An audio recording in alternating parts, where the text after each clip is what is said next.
У нас здесь очередной объект по вашему заданию. Подготовили пандусы. Сейчас как раз вот представитель общества инвалидов он подъезжает. Можем дождаться его.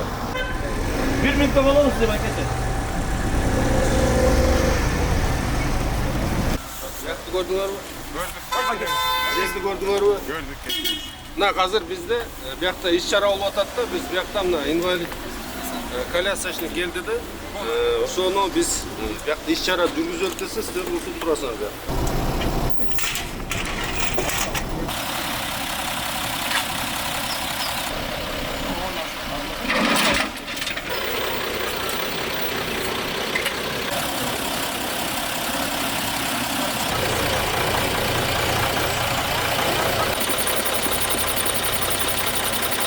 Вот вы видите знак, когда останавливают? Я не видела, я говорю вам, я была не в курсе. Как Раньше этого знака не знак было. стоит. Еще раз задаю вопрос.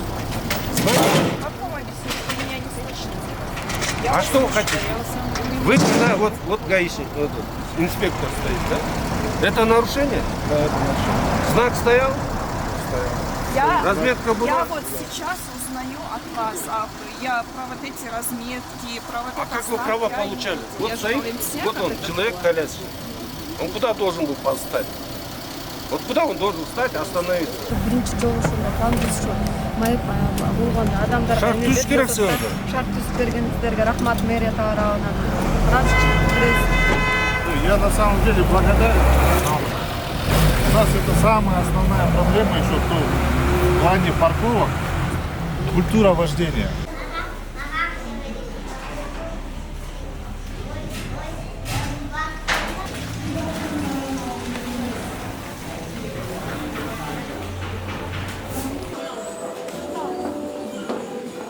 Ну, в принципе, эстетичный, по-моему, он не так.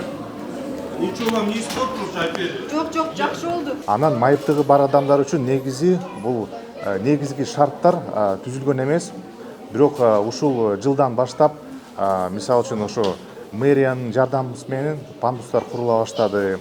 Негизи бул пандустар абдан өтө маанилүү майыптыгы бар адамдар үчүн. Анткени деген пандус жок болуп калса тепкичтер менен чыга албайт. 4-5 киши дайыма көтөрүп туруш керек, коляскалары дайыма бузулат. Негизи анан дагы бир маселе бар. Пандустар салынганда алар для галочки мурун салып койчу да, жөн эле чыга албайт. Мисалы үчүн коляска менен такыр чыга албайсың. Азыр ушул жаңы пандустар салынып аткан, алар абдан сонун сделаны по стандарту, удобный, полноценный, кадимкидей эле өзүң чыга алгандай пандус экен да.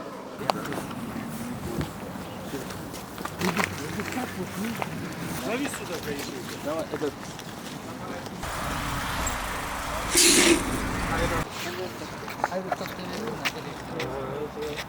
жаңылышын айтып атканбыз. Знакка карабай, мен уже эмеге жиберип койдум. Қазір келді.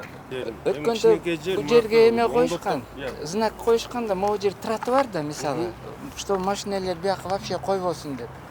Даже жана эме лежачий эмелерди коюп көрдү. Болбойт экен. Ушул эмени бизде парковкамызда Бишкек асфальт сервисиде чакырып бир келип ушулерди карап кетсинчи. Жарайт.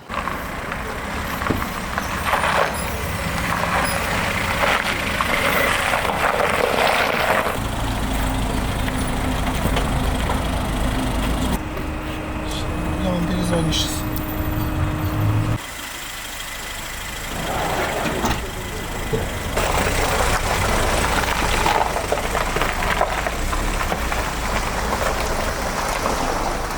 Лифт иштейт, но он грузовой. Азыр вот ваши тоже специалисты по мы сейчас бурулганым бар. Здесь тоже очень важно, что вот угол Удобно разворота, вам? да. У меня Удобно? коляска достаточно глубина большая. Здесь я вот подъехал, рост у меня тоже большой. Видите, я спокойно развернулся. О, как Без здорово. усилий. И дальше продолжаю ехать. И значит, здесь самостоятельно я уже без чьей-либо помощи занимаюсь.